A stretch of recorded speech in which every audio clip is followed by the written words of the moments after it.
Andrew Johnson, Australia West Papua Association. And my question has to do with a United Nations, conspiracy. In 1962, our Attorney General, Sir Garfield Barrett, at the United Nations, having been ambushed by the President to vote on authorising a certain agreement, our Attorney General spoke about trusteeship and other issues and finished up explaining in diplomatic terms that Australia was going along with a conspiracy at the General Assembly for the time being. So your question is? Do you think it would perhaps be time to end that conspiracy? What is the conspiracy? The conspiracy was to do with the agreement, which is commonly known as the New York Agreement. Yeah, what was the New York Agreement? The New York Agreement allegedly was supposed to be an agreement negotiated after Indonesia invaded West New Guinea. It's not. It's actually an agreement that was proposed by an American consul in 1959. His proposal was, he was proposing a means of using a special United Nations trusteeship by which sovereignty of West Papua could be transferred to Indonesia without the West Papuans having any say in what was going on. And that was the scheme that he proposed in May 1959. This scheme came back to the Kennedy administration during 1961, and the Americans secretly negotiated it with the Indonesians during 1961. So what are you saying Australia should do? It would be nice, because what Sir Garfield said was that, in his final words, was that irrespective of what the true status of the territory under the Charter of the United Nations really is. Yeah. Intimating, of course, that at this meeting, where they were being ambushed to approve this agreement, the true legal status wasn't being disclosed, because the true legal status was that the colony was a non-self-governing territory. The United Nations, neither the Netherlands nor the United Nations own the people. They can't buy and sell or trade colonies and people. What the UN could do is act as a trustee. Certainly the outcome in West New Guinea was totally unjust. I've discussed this with Indonesians, and they concede that the basis for Indonesia's claim to West New Guinea was part of the Dutch East Indies, just like the rest of Indonesia. And I pointed out that I thought this was a pretty poor basis for a claim from a country that was criticising colonialism. They were simply capitalising on it. And in that sense, it's unjust. I'd like to see it changed, but I don't think there's any way in the world Indonesia will agree to grant them independence any more than China will agree to grant Tibet independence. It's a question of how far are we going to push this? Well, it's not an issue for Indonesia, it's a question for the United Nations. We've concealed the legal Well, if status. it's a question for the United Nations, I don't hold out much hope, because most of the members of the United Nations hold very strongly to the idea of sovereignty. They're not likely to support an idea that will result in what the Indonesians would regard as a dismemberment of the Indonesian Republic. So if your hope is that the UN will do something about it, I don't think you should have much confidence. I know the UN has in its charter, it prioritises self-determination, but where self-determination cuts across sovereignty, you've got a real problem. Because all countries in the world, particularly the countries that have gained their independence from colonial powers, value very much sovereignty and sovereign integrity. The last thing they want to see is some development that will begin to undermine that. And I imagine that's why Jakarta can rest quite comfortably with the whole thing. Okay, next question, please. Thank you. Kieran from the Management Committee for Politics in the Pub. My question is, with the developing trade war post-Trump's election, now a Cold War between America, the United States and China, possibly turning into a hot war, isn't it time for Australia to adopt an independent foreign policy? I think Paul Keating said that Australia has traditionally been the Uriah Heep of nations, for tagging along after our big and powerful friends, whether Britain or America. Isn't it time we pursue an independent foreign policy and engage in that with Asia directly and break the alliance with America, or assert our independence for once? And also, is the prospect of a potential war between America and China, if that happens, is it conceivable that Australia could become a battleground? And in addition to that, our role on climate change and foreign aid, they also feed into foreign policy. We are very niggardly in the amount of foreign aid that we give to other countries. We've cut our foreign aid budget, and we're not dealing with the issue of climate change. They all affect our relations with our neighbours. Okay. So Thank you. these are policies that should Thank you. be addressed. Your opinion on that? Okay, there's a lot in that question there. The first point was on, sorry, I should have made a note. Your first question was very much a question. Isn't it time we took a more independent stance? I'm not arguing against that at all. It could well be that that is the way to go. All I'm suggesting is that we ought to try to answer that question in this broader context. I suppose it's another way of saying that Trump isn't the only problem in the world. The world's problems won't necessarily be solved if the United States disappears down the plug hole. In fact, you could make a case that the world would be worse.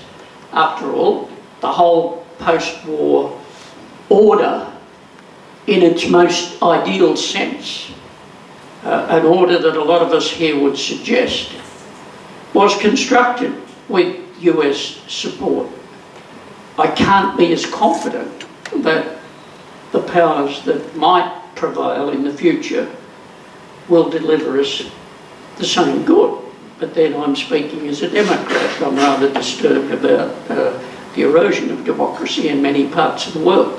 I can't see it as a good thing. So when you ask the question, isn't it time we took a more independent stance? I agree with you. All I'm saying is try to look at it in a broader context, because the very idea of taking a more independent stance, to some extent, this is an identity politics thing. And this is one of the things that I think is causing us problems. Taking a more independent stance might mean emphasising the things that differentiate Australia from the rest of the world. These are big questions, and I think they need to be thought through very carefully. Look, I don't want to get into the climate change issue and all the others that you introduced. All I want to suggest is that, again, is climate change a victim of some of these broader trends in the world that I'm talking about? It's not just the United States. We have big problems, and I think we ought to focus on those questions as much as focusing on Trump as such. I don't like him any more than you do, but I'm worried about the political issues. Okay. Good question. Thank you. Next speaker, next question. Item behind. Jim McElroy is my name. Thanks very much for the talk. A quick comment on relating to the previous point. The Morrison government seems hell-bent on not only not being more independent from the United States, but actually hell-bent on following Trump into one disaster after another. And the latest one is the idea of moving the embassy, Australian embassy, from Tel Aviv to Jerusalem, which is an absolute recipe for disaster for the United States. And it's going to most likely lead to a boycott if they do. By the way, I don't think they're going to do it. I think it's only to last till Saturday. After that, it'll all be, thrown up in the air. Everything will be thrown up in the air again. But so anyway, that's one point. That for opportunist reasons, we seem to be going even further into disaster. My general point is this. To me, when you look at Donald Trump, the first thing that comes to my mind is Nero, Caligula, and the later mad leaderships of the Roman Empire. When the Roman Empire was beginning to collapse, you had civil wars. In Rome. You had foreign wars all around the world, or the known world at the time, and you had crazy people taking over, and this guy is irrational, and it's a reflection of the crisis of US politics, which is a reflection of the crisis of the US empire. And if we are going to follow down the road of getting deeper and deeper in with the US empire, we are really going into big trouble. So my feeling at the moment is that, yes, we've got to actually strike out. We've got to argue for an Australian foreign policy that doesn't have US bases here, that doesn't engage in continual wars with the United States. Okay. And so I wonder if you can comment on that. Well, thanks. Okay, look, let me make the point. There are many things about the United States that I don't like, but they tend to be associated with American popular culture, if I could put it in those terms. Their position on gun control, their scepticism, even antagonism towards government, their love affair with violence that comes through in the media and other things as well. All of these things, and their cutthroat competitiveness, which results in so many Americans not having access to healthcare and things of that nature. In that sense, I think the United States is an appalling example to the rest of the world. The trouble is that these are internal issues. I'm more concerned with what's happening in international relations more generally.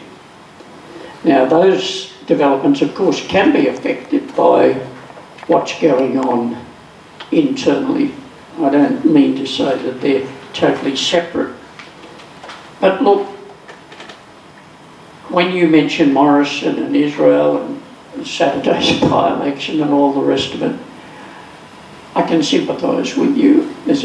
You can't help but be rather cynical about that move. But this is not the occasion to debate that particular one. We're more concerned with what Australia should do with regards to its relationship with the United States.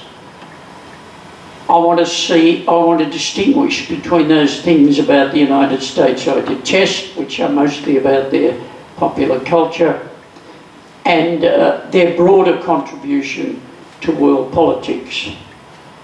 I'm critical of many dimensions of that, but I'm also appreciative of what I see as some positive features.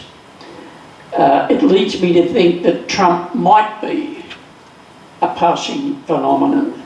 I know enough about American intellectual developments to believe that there are still people there who think quite differently to Trump. Otherwise, we may not have had the UN and things of that nature in the first place. And I very much hope that they will prevail. Next. Hello, Michael Hedrick's my name. I'd like to canvass this issue of being aligned with countries like the United States in an age where demagoguery is just taking over. You've alluded to it quite a bit. The plight of the working people in the United States prior to Donald Trump coming to office was pretty bleak. A lot of that bleakness related to things like the plight of Americans after the global financial crisis, the way trade unions in America have undermined their own membership with a lot of the industrial agreements that they've made, such as the recent one, UPS, I think it is, the courier company in America, giant courier company, made with the Teamsters Union. I've heard that the majority of the membership were quite opposed to it. What I'm saying is, the constituency of people like Trump, and there are other leaders all around the Western world right now, like him, demagogues, seem to be emanating from a support base of working people that have been really betrayed and really don't know the mechanisms by which they've come to be betrayed. I wonder if you can comment on that, please. Okay, well look, it's always puzzled me about the United States as to why the working people, as you put it, put up with this sort of thing. Why aren't their trade unions stronger? Why do they celebrate the crassest expressions of Trump's? They love the idea of nationalism. It's always a puzzle to me. I just don't understand it.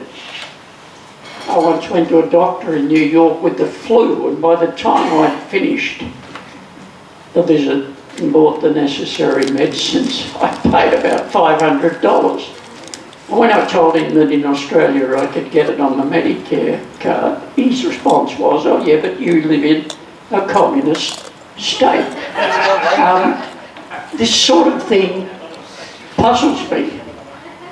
I can only understand it in terms of America's history and how the way it was founded and how they developed an individualist culture opposed to Australia, where if you were going to survive, you had to stick together.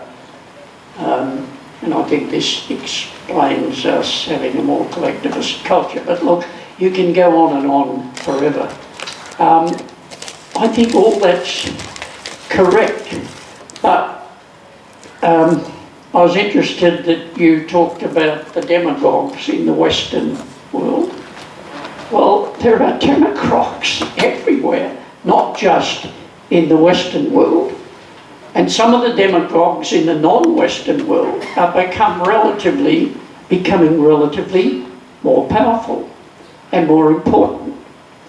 I think Putin and Erdogan and Xi, I can't describe them in any other ways, but demagogues. And they are disturbingly looking like the wave of the future. So we need to think about this. Is the United States so bad relatively speaking, do we need to abandon it? Look, the Americans suffer a bit from the fact that their popular culture is so popular around the world, and we spot the flaws in it, and I've mentioned some of them. I think there's some terrible dimensions of it. But I don't know what the popular cultures in other places are like. The Americans tend to expose themselves in a way that other places don't. I just don't want to get too hooked up on bagging the United States, I suppose. May I ask a secondary question? Do you think that the Constitution of the United States is a big enough safeguard for us to think to ourselves, we will be aligned with the Americans, notwithstanding people like Trump coming to power every now and again, because at the final analysis, the Constitution will protect us, the Constitution of the United States will protect us from any excess that these people are capable of if they could get away with it. No, well, look, if you, on that point, I agree with you much more. I think our model is better than theirs. I'll just put it as simply as that. I can understand why they developed the model they did, their obsession with checks and balances, and all these sorts of things, but they've come up with a system which, to a large extent, is unworkable. In other words, I think the parliamentary system is a better one. And I certainly, if you're suggesting that by remaining in an alliance with the United States, we're going to take over their constitutional model, if that were true, I'd be truly alarmed. But I don't think that's possible. We've taken over some of the elements, our Senate system, in the sense that the Senate is representative of the states, does borrow on the American congressional system, but the other bit is modelled on a parliamentary system, which is quite different. So if you're worried that a closer alliance and a continuation of the alliance will result in, I'd agree with you, it wouldn't protect us any more than it's protected America against Trump. Thank you. Two more. Hello, thank you for speaking. I haven't quite thought of what I'm going to ask Your yet. name first. Sorry, Stephen Langford. Thank you for speaking this evening, and I haven't quite thought of what I'm going to, but two things spring to mind. And that is, just our neighbours across the Tasman have done something very brave. I was there when they banned the nuclear ships, American nuclear ships from their harbours, and since then they've taken steps away from the United States, from their Anzac Treaty, I suppose it was. And to be honest, it looks like to me, from just watching NITV, that's done them a hell of a lot of good. There may not be a paradise on earth, but look, it's been good for their culture. It's been I think it's been a good thing. New Zealand can actually stand up and be proud of itself as an independent country, not tagging on the coattails of a superpower. And I have nothing against people from the United States. Some of the people I admire most are from there, from Q&A, watching Jeffrey Sachs the other night, Yep. Noam Chomsky, for instance. They're wonderful, but they haven't, and within the United States, they have a terrible concentration of wealth, which distorts democracy. Look, we should just be a country who we are, not following. It's degrading seeing Morrison tagging along after the United States after every silly thing. This is not what Australia could be. And the other thing I was going to say is, and I can't remember what it is now, so very sorry. It was something profound, but I've forgotten what it is. Don't worry about it. Thank you, Bob Howard. For this evening. Okay, look, with regards to the second part of your question, the Oh yeah, sorry. characteristics. I'm actually remember what it was. Sorry. Hugo Chavez, holding up the book by Noam Chomsky, Hegemony or Survival. And I think this is actually the choice that is facing us. The hegemony of the United States or the survival of the human species. Hegemony or survival, that's a very good book by Noam Chomsky and a very deep-going challenge to think that we should be just tagging along after a murderous superpower. Thank you. Good point. Well, murderous superpowers, I can think of a few more murderous ones in my recent memory, but we won't go into that. On the New Zealand thing, this is very interesting, but have you ever thought for a moment that New Zealand's position might have been more cynical than you are prepared to admit? New Zealand may have well looked around and thought, we don't have any problems, we're not close to the action, and Australia is between the action and us. It's a bit like Canada. Canada also has been able to be far more outspoken, far more critical of the United States, but there's a sound geopolitical explanation for this. The United States and Canada are more or less one from a strategic point of view. America's early warning dew line lies to the north of Canada.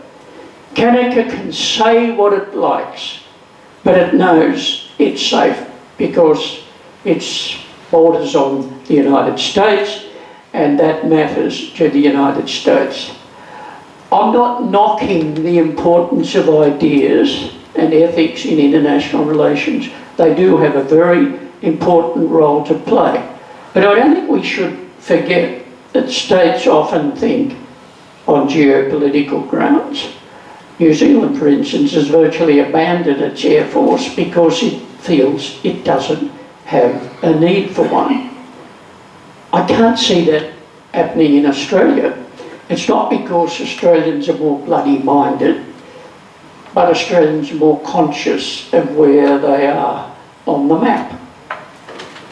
So let's not get carried away with what New Zealand or Canada might have done. There are many different reasons for explaining their positions. Don't be so cynical about Canadians. I'm only pulling your leg. Next speaker. Holger Cofen.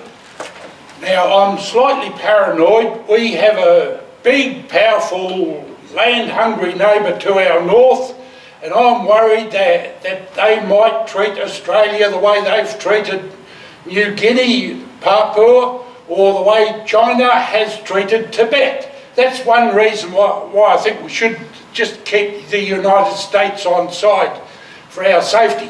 Now, Hitler, when he was building up an army, he got the Soviets to train his tank troops.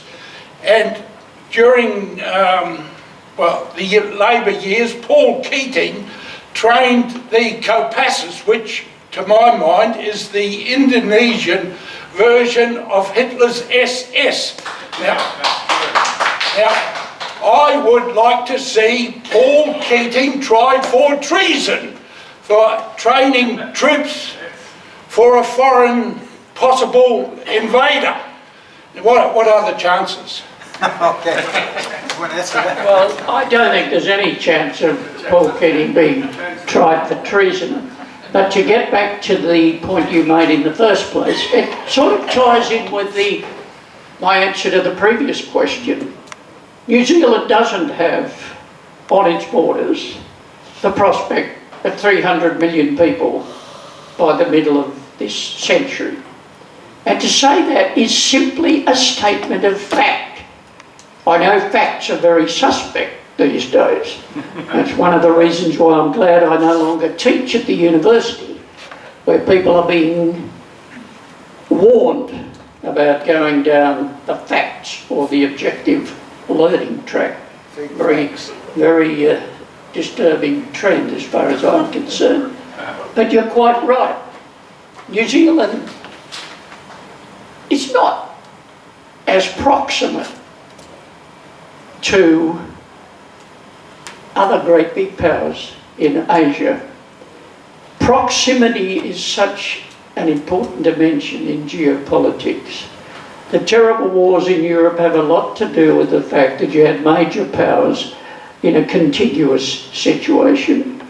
New Zealand has a luxury that we don't have. Canada has a luxury that... I'm looking at the wrong person. I'm sorry, you asked the previous question. Okay, up the back, sorry. Sorry. It's okay. Glasses. Now I can see you. Now I can see you.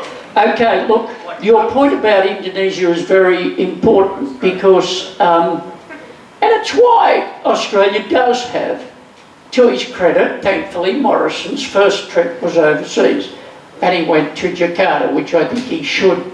Any Prime Minister soon after taking office should go to Jakarta. That's the country that is going to matter so much in Australia's future. But I'm not pessimistic about it. I don't think it necessarily means Australia and Indonesia are going to be enemies. We've had problems in the past. It's a very interesting relationship. According to most polling, Indonesia is not a popular country in Australia. When people are asked to rank countries in terms of how much affinity they feel towards them, Indonesia's well down the list, which is very disturbing for a country that, as I say, well, borders on Australia and will be very, very powerful in the future. But you can't write Indonesia off as a possible enemy, not at all. On the other hand, I as an Australian am interested in how the battle between two sides of Islam play out in Indonesia. I think that matters, and I don't think that marks me as a racist or a whatever. I'm just interested in how that profound political social struggle will play out. I just don't see why we should shy away from those questions for fear of being labelled racist. Anyway, look, I'm trying to see the connection between that and the broader topic of what we're on about. Although I must admit that most of the questions we've had so far go to the core of what I've been on about. It's not the US as such or Trump as such. It's about broader developments that are going on in the world and how are we going to respond to them. And I think it's very difficult for us, and I mean by us, all of us here and myself, who cut our teeth on certain iconic principles, a lot of which are being challenged. And they're being challenged by groups who we previously thought were our allies. And this is a particularly difficult problem for the left. Very good. Well, ladies and gentlemen, that brings us to the conclusion. I have a Oh, you want a question? Sorry, Yeah. go. Last but not least, Kathy. Yeah, always have to wait. So I was just going to tell you that I read today that Indonesia is threatening to pull out of an $8.6 billion trade deal with Australia if we continue to support moving the embassy to Jerusalem. Yeah. So that was breaking news. I just wanted, and this sort of leads me on to it, so I just wondered if you'd like to comment on the intrusion, if you like, of religion into politics in the United States and Australia. Good question. Okay, look, two questions. Look, the Israel trade Indonesia thing is just a fantastic example of the significance of the globalised world that we inhabit.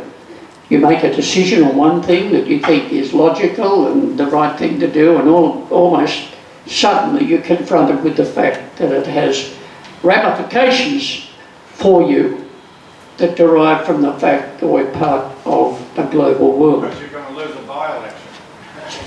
Yeah, well, I'm not discounting that for 1 minute. On the religion thing, look, I made the point that, surprise, surprise, religion is having a bigger impact politically and around the world than we ever thought it would. Why we thought we could discount it is probably because we inhabit part of what you might call the liberal, secular Western world. For a long time now, the idea that religion would have influenced politics in the way that it did, say, in the medieval age, has been discarded by the Western, secular, liberal world, but not other parts of the world. I agree with you, it disturbs me that religion is having such a big impact in American politics, but it always has. In that respect, they are quite different to Australians. Australians are much more cynical when it comes to religion, even taking account of some of the things that have happened recently. It in no way compares with the impact of religion in the United States. And that disturbs me. But it seems to me that why just single out the United States again? I mean, religion, there are more Islamists Islamic people killing Islamic people at the moment than there are Westerns people killing Islamic people. The conflicts within other religions and between other religions, apart from Christianity, are profound. It's a global phenomenon. And again, we've got to try and see that that is a reality. Why aren't we as aware of that? A lot of us have cut our teeth on condemning the Catholic Church, say, in Australia. And I think there's a lot about the Catholic Church to be condemned. But the moment you raise a criticism of a non-Christian religion, you are often denounced as being racist or picking on the other. Well, we've got to think about this. We may be on the losing side.